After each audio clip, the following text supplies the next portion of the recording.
If you have a young child, you've probably heard these psalms a million times. The bright colors, those looping melodies, they're just a massive part of modern childhood. But what if they're doing more than just keeping your kid entertained? We're going to break down how these YouTube nursery rhymes are actually, well, highly structured teaching tools designed to give kids a blueprint for how to navigate their world. So, what are these songs really teaching? I mean, beyond the catchy tunes, there's a hidden purpose. Turns out they're not just entertainment.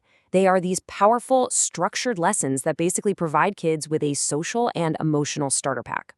To really see how, let's dive into a situation every single parent knows all too well.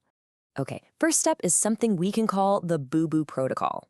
You know the moment. A child gets a small bump or a little scrape, and to them, it can feel like the end of the world. Well, these songs step in by creating this super predictable, scripted routine that guides both the child and the caregiver through that moment of minor pain and panic. And it follows this surprisingly consistent formula, a really clear four-step process. First, you have the incident, a trip, a fall, you know the deal. Then comes the report, where the child learns the exact words to use. Mommy, I have got a boo-boo. Third, the parent's reassurance. And finally, the resolution, the promise that it's all going to be okay. This exact pattern gets repeated in song after song after song. And this right here, this is the heart of it all. This simple phrase, "Don't worry, I will help you," is the anchor of the whole protocol. It's so calming because it's predictable, right? The child learns that when they get hurt and they use their little script, this is the reliable, soothing response they're going to get. It teaches them that help is always there and it's predictable. So let's move on and see how this builds. This idea of scripting doesn't just apply to physical scrapes. The songs also provide a kind of emotional first aid. They give children a vocabulary and a set of instructions for managing all those internal feelings, like being sad or sick or just tired. You can see this if-then logic so clearly right here. If a character is feeling low, the goal is to get well soon. If they have a nose all red and sniffles, the song prescribes a very specific action, time to take your medicine. It directly maps an internal feeling to a concrete external solution. This gives kids a framework for understanding and then acting on their own internal states. So the really crucial point is that these rhymes aren't just about naming emotions. They're about creating a routine for getting better. They give simple, direct instructions that cut through all the confusion and anxiety a little kid might feel when they're unwell. It's like a clear pathway back to feeling okay. Okay, so from personal feelings, let's move into the social world. This is where things get really fascinating. Embedded within countless songs is this surprisingly consistent sharing curriculum, a universal formula for navigating one of the absolute toughest parts of being a toddler. The setup is instantly recognizable to any parent or caregiver. I mean, come on. The core conflict is always the same. Two kids, one toy. It is the central drama of toddler social life.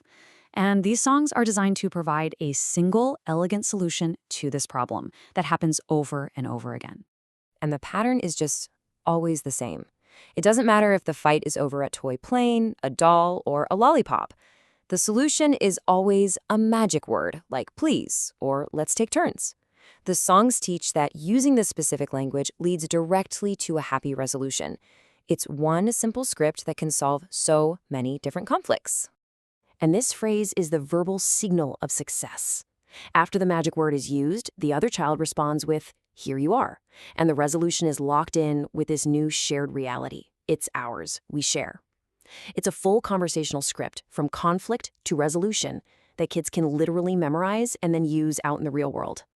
So we've seen the what, the boo-boo protocol, the emotional first aid, the sharing curriculum. But now let's talk about the why. Why are these simple musical scripts so incredibly effective at teaching young children? What's the psychology behind it? So, why does this work so well? It really boils down to these core principles. The songs use intense repetition, which we know is critical for a developing brain. The formulas are predictable, which creates a sense of safety and understanding. The language is simple, the solutions are actionable, and the cause and effect is crystal clear. Say this, get that. It's a perfect learning recipe for a young mind. And there's actually a psychological term for this whole phenomenon, verbal scaffolding.